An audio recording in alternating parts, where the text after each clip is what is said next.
सभी को मैं Navneet Gautam classes of physics में आप सभी का स्वागत करता हूं। तो न्यूटोनियन मैकेनिक्स में थर्ड यूनिट मैंने स्टार्ट की है, motion under central forces, planets and satellites. तो उसके लास्ट लेक्चर में मैंने आपको केपलर के लॉ के प्रूफ करा दिए थे। इंपॉर्टेंट है बहुत, आप उन्हें अच्छे से तैयार कर लेंगे वीडियो को अच्छे से देखकर। आइए देखते हैं नेक्स्ट लेक्चर में। अब एक बहुत आसान से टॉपिक उठाते हैं ना, ताकि आपका इंटरेस्ट बना रहे। वो थोड़ा समझने का टॉपिक था, केपलर्स लॉज है ना, आपने उन्हें अच्छे से कर लिया होगा। आइए देख लेते हैं। तो हेडिंग डालो, बहुत आसान से टॉपिक पढ़ेंगे आज जो आपने 11वीं क्लास में पढ़े हैं। एक हेडिंग है ग्रेविटेशनल फोर्स, बल्कि ग्रेविटेशनल फील्ड कहो, है ना। ग्रेविटेशनल फील्ड, ग्रेविटेशन से वर्ड बनता है ग्रेविटेशनल। बताइए इसे हिंदी में क्या कहते हैं? Gravitational field. इसे हिंदी में कहते हैं गुरुत्वाकर्षण क्षेत्र या गुरुत्वीय क्षेत्र कहते हैं, ठीक है। गुरुत्वाकर्षण क्षेत्र या गुरुत्वीय क्षेत्र। तो आप जानते हैं ग्रेविटेशनल फील्ड, गुरुत्वाकर्षण क्षेत्र या गुरुत्वीय क्षेत्र क्या होता है? एक ऐसा क्षेत्र है ना जिसमें कोई दूसरा, जिसमें देखो एक ऐसा फील्ड है, एक ऐसा रीजन है जिसमें क्या होगा, कोई दूसरा पार्टिकल, कोई दूसरा कण, देखो समझ ही लो आप, है ना। जैसे मान लो ये है, ये क्या है? एक क्षेत्र है, एक रीजन है और एक पार्टिकल है, ये है ना। तो एक दूसरा पार्टिकल आए, जैसे यहाँ पे आया, तो इन दोनों के बीच कौन सा फोर्स लगे? अट्रैक्शन फोर्स, यानी ग्रेविटेशनल फोर्स, गुरुत्वाकर्षण बल लगे, ठीक है। यानी कहने का मतलब ये है, वह क्षेत्र जिसमें कोई दूसरा पिंड आने पर, है ना, गुरुत्वाकर्षण बल का अनुभव करता है, क्या कहलाता है? ऐसा क्षेत्र गुरुत्वीय क्षेत्र कहलाता है, ठीक है। यानी ऐसा रीजन जिसमें कोई पार्टिकल आने पर ग्रेविटेशनल फोर्स को एक्सपीरियंस करता है, ऐसे फील्ड को आप क्या कहते हैं? ग्रेविटेशनल फील्ड कहते हैं। क्लियर है? तो ये फील्ड कहलाता है ग्रेविटेशनल फील्ड, यानी द फील्ड इन विच, ऐसा फील्ड, ऐसा क्षेत्र, इन विच माने जिसमें, ठीक है, ऐसा फील्ड, ऐसा क्षेत्र जिसमें एनी पार्टिकल, कोई कण, एनी पार्टिकल यानी कोई कण क्या फील करता है या क्या एक्सपीरियंस करता है? एक्सपीरियंसेस, है ना। क्लियर है? क्योंकि सिंगुलर वर्ड है ना, सिंगुलर है ना आपका सब्जेक्ट, तो एनी पार्टिकल एक्सपीरियंसेस में क्या बताओ, क्या अनुभव करता है? गुरुत्वाकर्षण बल का अनुभव करता है। Experiences gravitational force. और ग्रेविटेशनल फोर्स कैसा होता है आपको पता है? अट्रैक्शन का होता है, आकर्षण का होता है गुरुत्वाकर्षण बल, है ना। तो the field in which any particle experiences gravitational force is known as, लिख देना, इसे ही आप क्या कहते हैं? ठीक है, is known as gravitational field. और इसे आप डिनोट करते हैं ग्रेविटेशनल फील्ड को, ग्रेविटेशनल फील्ड इंटेंसिटी को डिनोट करते हैं। इसे रहने दो। तो इसका मतलब है ऐसा फील्ड, है ना, जिसमें इन विच एनी पार्टिकल, कोई पार्टिकल क्या एक्सपीरियंस करता है? ग्रेविटेशनल फोर्स को, गुरुत्वाकर्षण बल को अनुभव करता है, एक्सपीरियंस करता है। ऐसा फील्ड क्या कहलाता है? ग्रेविटेशनल फील्ड कहलाता है, ठीक है। तो इसे आप करें। इसके बाद हेडिंग डालो ग्रेविटेशनल फील्ड इंटेंसिटी, या आप ऐसे कह सकते हो इंटेंसिटी ऑफ ग्रेविटेशनल फील्ड, ठीक है। इसे नोट कर लेना वीडियो को पॉज करके। तो अब हेडिंग क्या है? इंटेंसिटी ऑफ ग्रेविटेशनल फील्ड, यानी इसे बोलेंगे हिंदी में गुरुत्वीय क्षेत्र की तीव्रता, ठीक है। गुरुत्वीय क्षेत्र की तीव्रता पढ़नी है। इंटेंसिटी ऑफ इलेक्ट्रिक, वो ग्रेविटेशनल फील्ड कह सकते हो, या ग्रेविटेशनल फील्ड इंटेंसिटी भी कह सकते हो, ठीक है। इसे कैपिटल आई से लिखते हैं क्योंकि इंटेंसिटी है ना, तीव्रता, और इसका फॉर्मूला आपको याद होगा 11वीं क्लास से, F/m होता है, ठीक है। तो मैंने परिभाषा बनाने के लिए, डेफिनेशन बनाने के लिए एक मेथड बता रखा है कि नीचे वाली क्वांटिटी को आप क्या मान लो? 1 मान लो, नीचे वाली राशि को। इसका मतलब है नीचे क्या है? द्रव्यमान, मास, तो उसे 1 मान लो, यूनिट मास, ठीक है। तो यदि m बराबर 1 हो जाए तो F बराबर क्या हो जाएगा? I। इसका मतलब है यूनिट मास के, एकांक द्रव्यमान के पार्टिकल पर, कण पर जो लगने वाला ग्रेविटेशनल फोर्स है, उसे ही आप क्या कहते हैं? क्या कहते हैं? इंटेंसिटी ऑफ ग्रेविटेशनल फील्ड कहते हैं, ठीक है। क्योंकि m बराबर 1 हो जाएगा तो I किसके बराबर हो जाएगा? F के। इसका मतलब है एकांक द्रव्यमान के कण पर लगने वाले गुरुत्वाकर्षण बल को गुरुत्वीय क्षेत्र की तीव्रता कहते हैं, ठीक है। देखो एक बार सुनो इंग्लिश में ध्यान से। तो इसका मतलब है, मैंने कहा इस फोर्स को ही, ग्रेविटेशनल फोर्स को ही क्या कहते हैं, इंटेंसिटी ऑफ ग्रेविटेशनल फील्ड कहते हैं। लेकिन ये ग्रेविटेशनल फोर्स है कौन सा, वो ग्रेविटेशनल फोर्स है जो यूनिट मास के पार्टिकल पर लगता है, यानी एकांक द्रव्यमान के कण पर लगता है। ठीक है, तो देखो इसका मतलब है द ग्रेविटेशनल फोर्स, फॉर्मूले से ही डेफिनेशन बना रहे हैं, है ना, याद इसे रखना है फॉर्मूले को, और इसकी लैंग्वेज खुद बना के लिखनी है। तो देखो द ग्रेविटेशनल फोर्स, ठीक है ना, मैंने कहा यदि m बराबर कितना हो 1, तो i किसके बराबर होगा, f के। तो इसका मतलब i जो है ना वो कुछ अलग नहीं है, वो f ही है, यानी इंटेंसिटी ऑफ ग्रेविटेशनल फील्ड कुछ अलग नहीं है, वो बल्कि क्या है, वो ग्रेविटेशनल फोर्स ही है। लेकिन कौन सा ग्रेविटेशनल फोर्स, जो 1 किलोग्राम के मास पर लगता है, 1 किलोग्राम के पिंड पर लगता है। ठीक है, यानी यूनिट मास कह सकते हैं, एकांक द्रव्यमान कह सकते हैं। तो द ग्रेविटेशनल फोर्स ऑन, है ना, एनी पार्टिकल, किसी कण पर, ऑन एनी पार्टिकल, और पार्टिकल की विशेषता यह है कि वो यूनिट मास का है, तो ऑफ यूनिट मास। ठीक है जी, तो the gravitational force on any particle of unit mass, clear है। और कहाँ लगता है ये ग्रेविटेशनल फोर्स, मैंने बताया ग्रेविटेशनल फील्ड में लगता है, मैंने ये गलत लिख रखा है, इंटेंसिटी ऑफ ग्रेविटेशनल फील्ड, हाँ ठीक तो है। तो the gravitational force on any particle of unit mass in gravitational field, भाई ये जो ग्रेविटेशनल फोर्स है कहाँ लगेगा, ग्रेविटेशनल फील्ड में ही तो लगेगा, यानी गुरुत्वीय क्षेत्र में ही तो लगेगा गुरुत्वाकर्षण बल। ठीक है, तो इसका मतलब क्या हुआ, गुरुत्वीय क्षेत्र में एकांक द्रव्यमान के कण पर लगने वाला गुरुत्वाकर्षण बल गुरुत्वीय क्षेत्र की तीव्रता कहलाता है। ठीक है, इसका मतलब है the gravitational force on any particle, है ना, of unit mass in gravitational field is known as, लिख देना, intensity of gravitational field. Clear है, नेक्स्ट लाइन से लिखना, it is denoted by capital I, इसे कैपिटल आई से प्रदर्शित करते हैं। फिर आपको बताना पड़ेगा एफ क्या है, एम क्या है, तो नेक्स्ट लाइन से लिखना, एफ क्या है, ग्रेविटेशनल फोर्स है, एम क्या है, जिस पार्टिकल पर फोर्स लग रहा है उसका मास है। तो नेक्स्ट लाइन से लिखना है, if capital F be the gravitational force on any particle of mass small m, ठीक है, then intensity of gravitational field लिख करके नेक्स्ट लाइन में फॉर्मूला लिखना और इसे बॉक्स में बंद कर देना। ठीक है, इसके बाद देखो इसकी यूनिट देख लो, यूनिट यानी मात्रक। मात्रक क्या हो जाएगा भाई, फोर्स का तो न्यूटन है और मास का है किलोग्राम। ठीक है, तो न्यूटन प्रति किलोग्राम इसका मात्रक हो जाएगा, यूनिट हो जाएगी। और इसी प्रकार डायमेंशन देख लो, डायमेंशन यानी विमा। ठीक है, तो फोर्स की डायमेंशन आप जानते हैं ml T⁻⁻², और अपोन में मास की m होती है, तो m से m कट जाएगा, तो ये बचेगा L T⁻²। ठीक है, इंटेंसिटी ऑफ ग्रेविटेशनल फील्ड की ये विमा है, कर लोगे।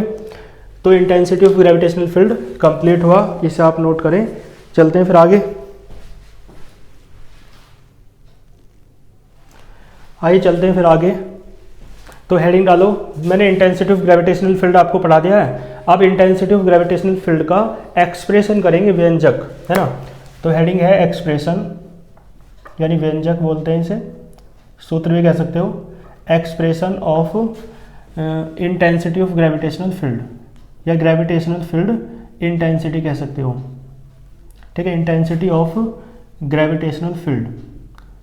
ठीक है, इसका मतलब हिंदी में कहेंगे गुरुत्वीय क्षेत्र की तीव्रता का व्यंजक। ठीक है, देखो ध्यान देना, तो इसका सूत्र आपको प्रूफ करना है। तो देखो ध्यान देना, एक पार्टिकल है जिसका मास कितना है, बल्कि अर्थ के केस में कर लो, है ना, इसे किसके केस में करेंगे, अर्थ के। एक पार्टिकल जो है अर्थ मानेंगे, ठीक है, तो उसके केस में करेंगे। तो देखो ध्यान देना, अर्थ है हमारी पृथ्वी, और उस पर एक कण रखा है ये। ठीक है जी, अर्थ का सेंटर, अर्थ की रेडियस त्रिज्या RE मानते हैं, और अर्थ का जो मास है द्रव्यमान उसे ME कहेंगे। E का मतलब अर्थ, है ना। तो इसका मतलब है, और ये जो पार्टिकल रखा है इसका मास है m। तो आप इसमें लिखेंगे, let us consider a body of mass m is placed on the earth. कहाँ रखी है, पृथ्वी तल पर रखी है। Let ME be the mass of the earth and RE be the radius of earth. ठीक है, RE पृथ्वी की त्रिज्या है और ME पृथ्वी का द्रव्यमान है।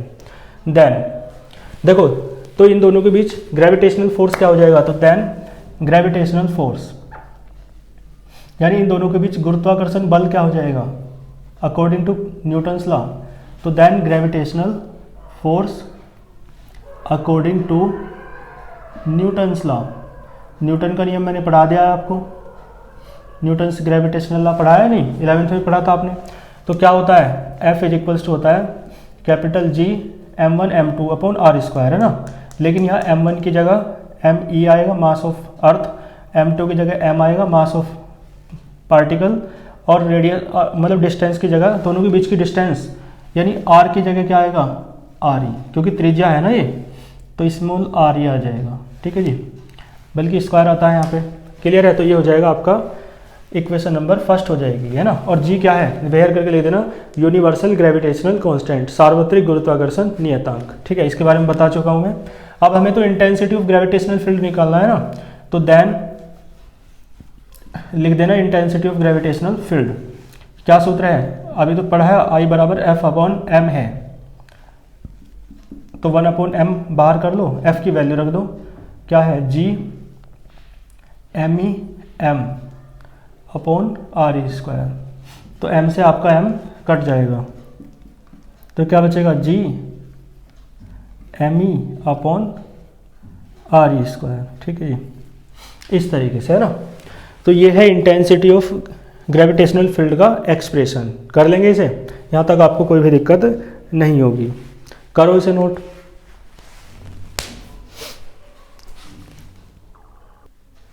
आइए चलते हैं नेक्स्ट टॉपिक पर, हेडिंग डालो ग्रेविटेशनल पोटेंशियल। इसे भी आप जानते हैं, 11th क्लास में आपने पढ़ा है, हिंदी सुनते ही आपको याद आ जाएगा। इसे हिंदी में कहते हैं गुरुत्वीय विभव, ठीक है, ग्रेविटेशनल पोटेंशियल,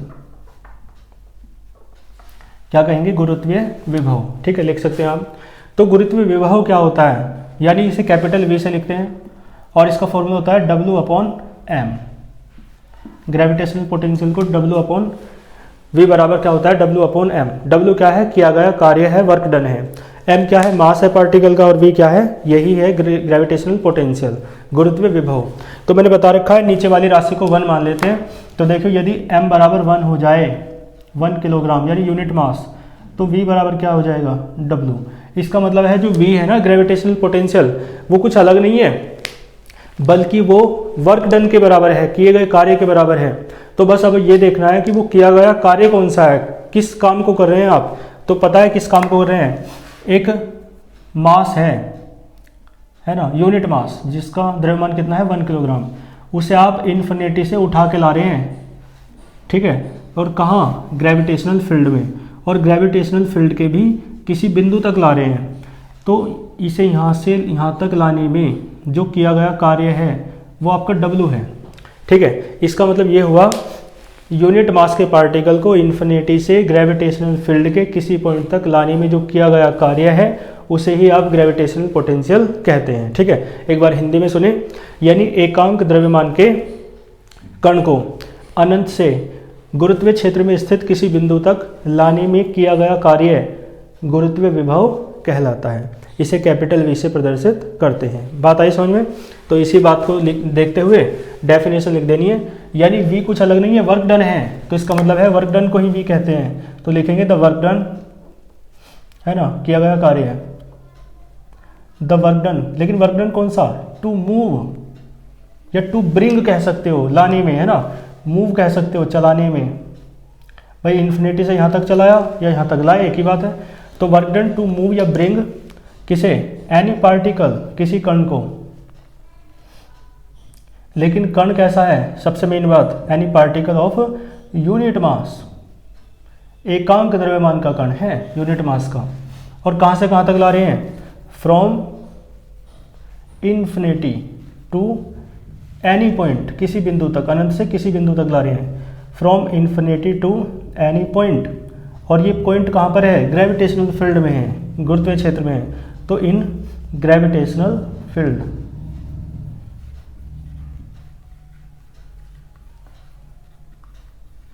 क्लियर है जी।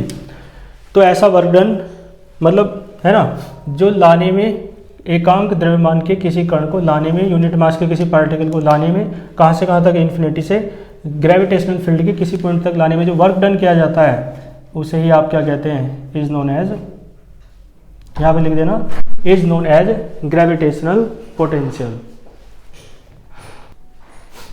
ठीक है, तो इसे आप क्या कहते हैं, ग्रेविटेशनल पोटेंशियल कहते हैं इस वर्क डन को ही। तो इस वर्क डन में दो बातें मेन है, एक तो यूनिट मास वाली बात और एक इन्फिनिटी से किसी पॉइंट तक ला रहे हैं, ये मेन बात है। तो दोनों बातें मैंने शामिल कर दी हैं।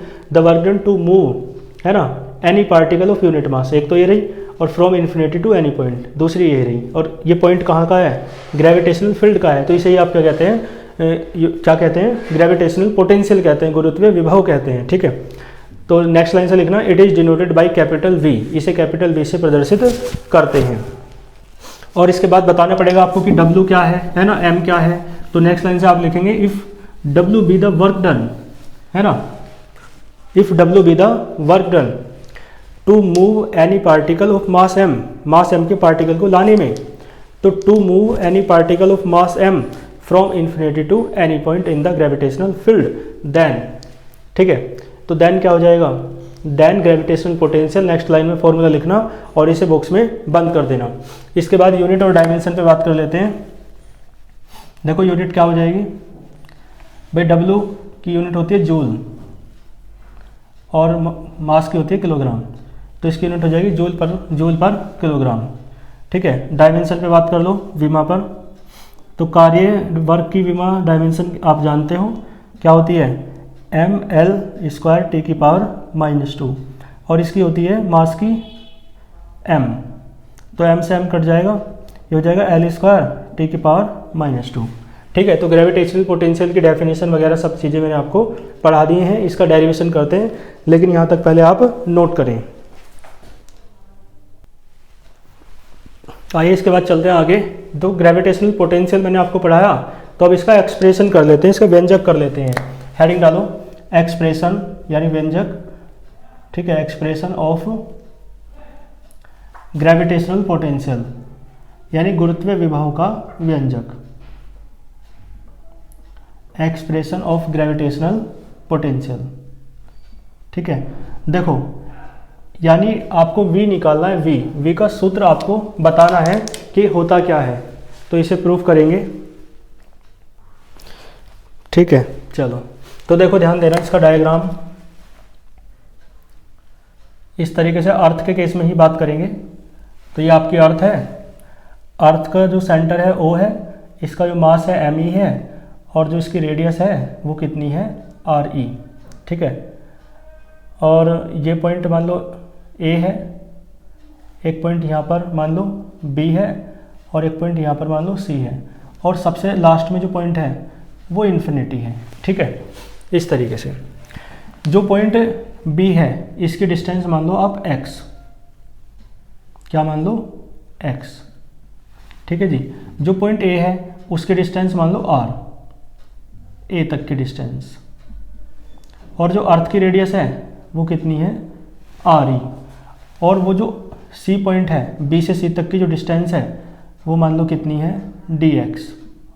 ठीक है जी, और सेंटर से लेकर इन्फिनिटी वाले पॉइंट की जो डिस्टेंस है वो तो इन्फिनिटी ही है, अनंत ही है। ठीक है, तो ये है आपका डायग्राम जो पोटेंशियल, ग्रेविटेशनल पोटेंशियल को प्रूफ करने के लिए आपको बनाना था।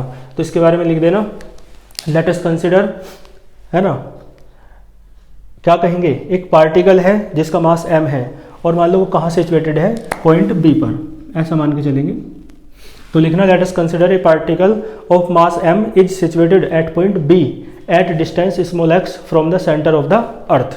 ठीक है, अर्थ के सेंटर से स्मॉल x दूरी पर स्थित है वो बिंदु, है ना, मतलब वो कण जो बिंदु B पर स्थित है, और m द्रव्यमान है उसका। तो let me be the mass of the earth and RE be the radius of अर्थ।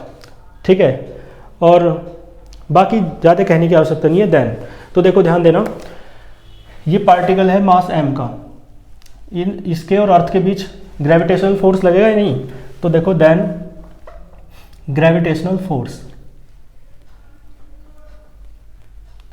तो देन ग्रेविटेशनल फोर्स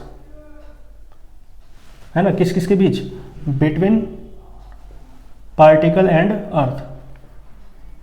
कण के और पृथ्वी के, बिटवीन पार्टिकल एंड अर्थ। तो देखो क्या हो जाएगा ये F बराबर इसका न्यूटन्स ग्रेविटेशन लॉ की हेल्प से G m1 की जगह m ही आ जाएगा और m2 की जगह m आ जाएगा, और अपॉन पॉइंट B पर है ये पार्टिकल तो x आएगा, है ना, डिस्टेंस आता है ना, डिस्टेंस का स्क्वायर, तो ये आ जाएगा इक्वेशन नंबर फर्स्ट। ठीक है, अब हमें पता क्या करना है, हमें निकालना है पोटेंशियल, है ना, ग्रेविटेशनल पोटेंशियल।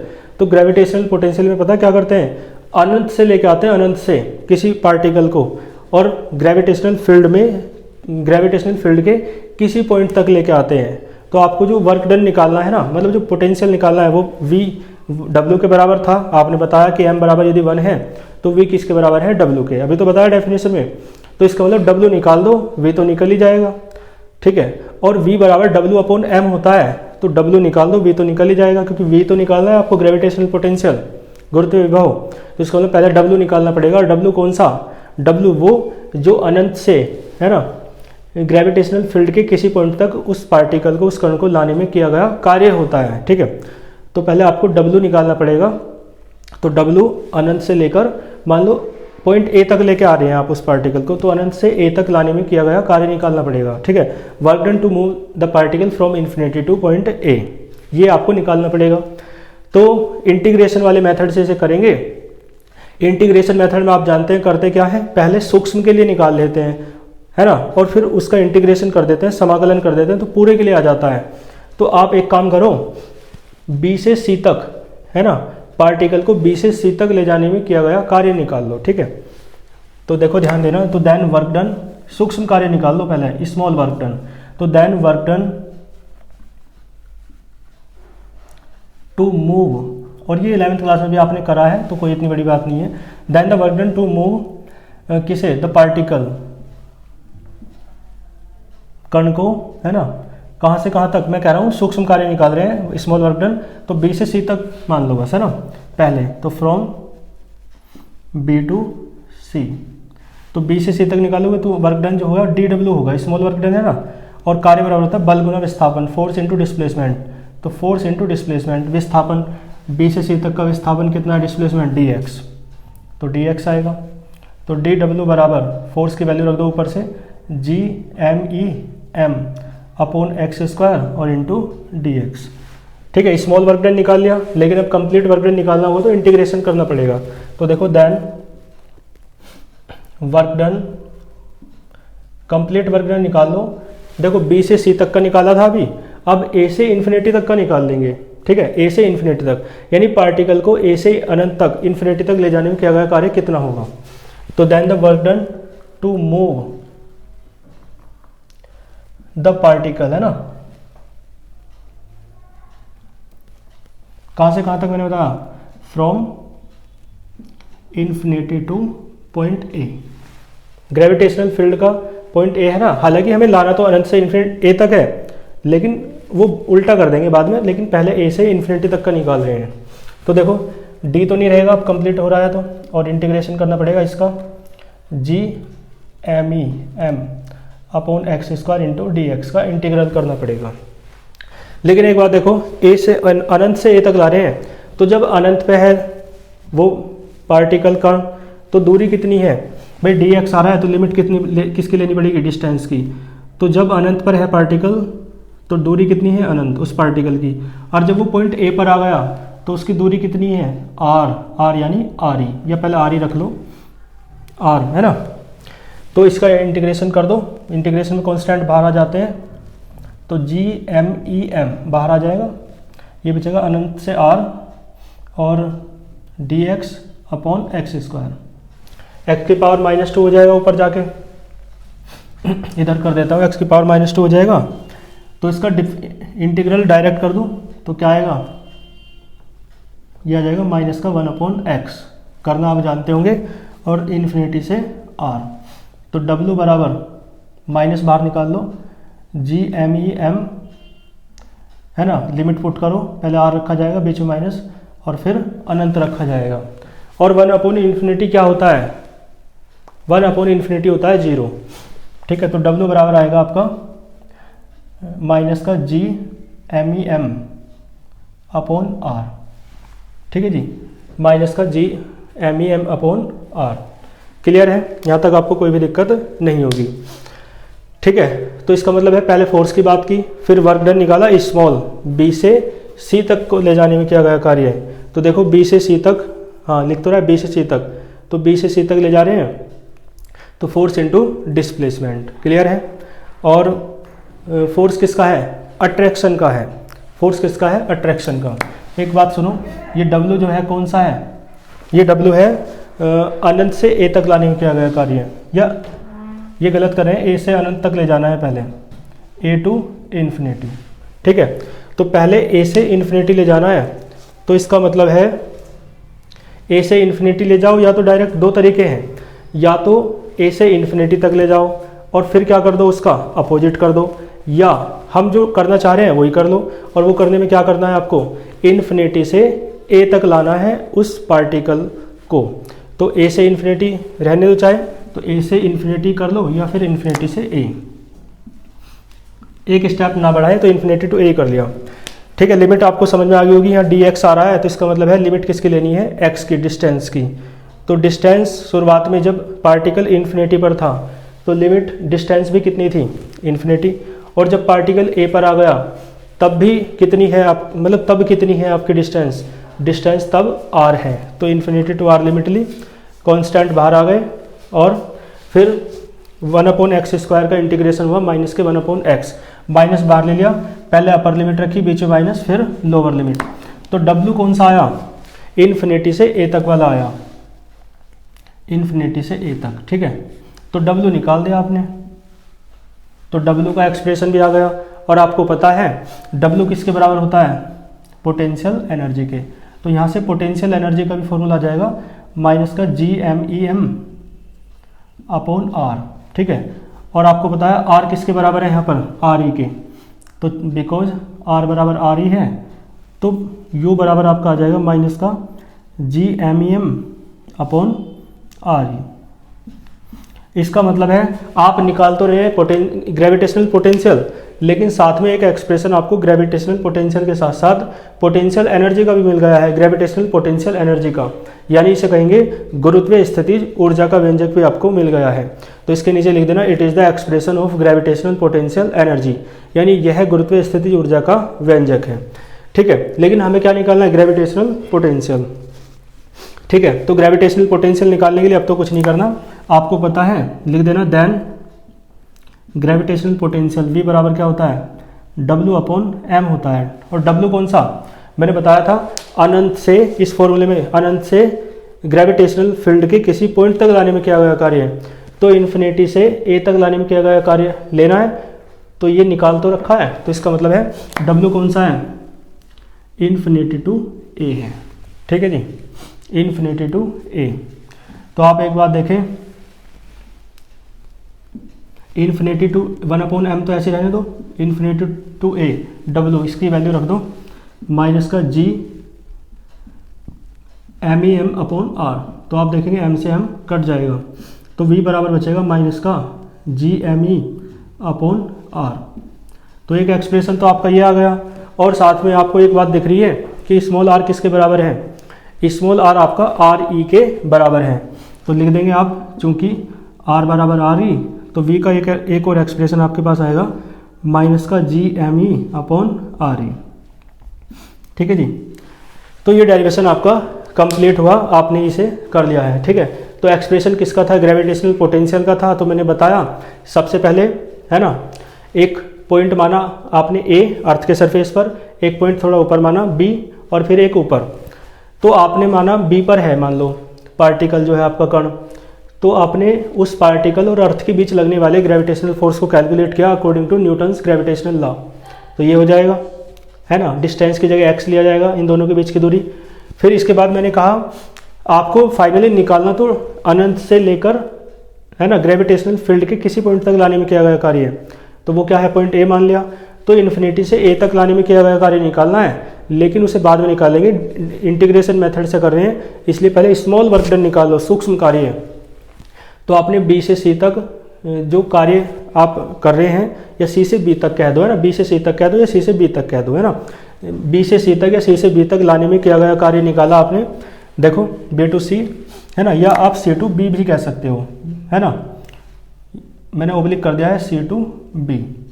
तो क्या करोगे, स्मॉल वर्क डन होगा तो डी आएगा, फोर्स इनटू डिस्प्लेसमेंट बल गुना विस्थापन, बल क्या है ये रहा, विस्थापन कितना है डी एक्स, सी से बी जाओ या बी से सी जाओ विस्थापन डी एक्स ही रहेगा। और इसका अब क्या क्या करना है, अब देखो हमें निकालना है अनंत से ए तक लाने में किया गया कार्य है, तो work done to move the particle from infinity to A, तो इसका क्या कर देना है, इंटीग्रेशन कर दिया इसका, और इंटीग्रेशन करने के बाद उसके बाद का मैंने आपको समझा ही दिया है। तो W इन्फिनिटी टू ए आपका ये आया, W U के बराबर होता है, U मिल गया एक एडिशनल डेरिवेशन मतलब एक साथ में फ्री, और V निकालना था तो V बराबर W अपॉन M होता है, लेकिन W कौन सा है मैंने डेफिनेशन में बता दिया है, जो इन्फिनिटी से ए तक, ए मतलब गुरुत्वीय क्षेत्र में स्थित किसी बिंदु तक है ना लाने में किया गया कार्य है। तो इन्फिनिटी से ए तक जो वर्क डन था वो यहाँ रख दो, वैल्यू M से M कटेगा ये आ जाएगा, और स्मॉल r किसके बराबर है, कैपिटल R ई के, तो ये रखा आपको ये मिल गया, ठीक है। तो ये आपका डेरिवेशन कंप्लीट हुआ और अच्छा डेरिवेशन है। आज के लेक्चर में इतना ही रखते हैं, फिर नेक्स्ट टॉपिक के साथ नेक्स्ट लेक्चर में मिलेंगे। अच्छे से पढ़ते रहिए, ऑल द वेरी बेस्ट।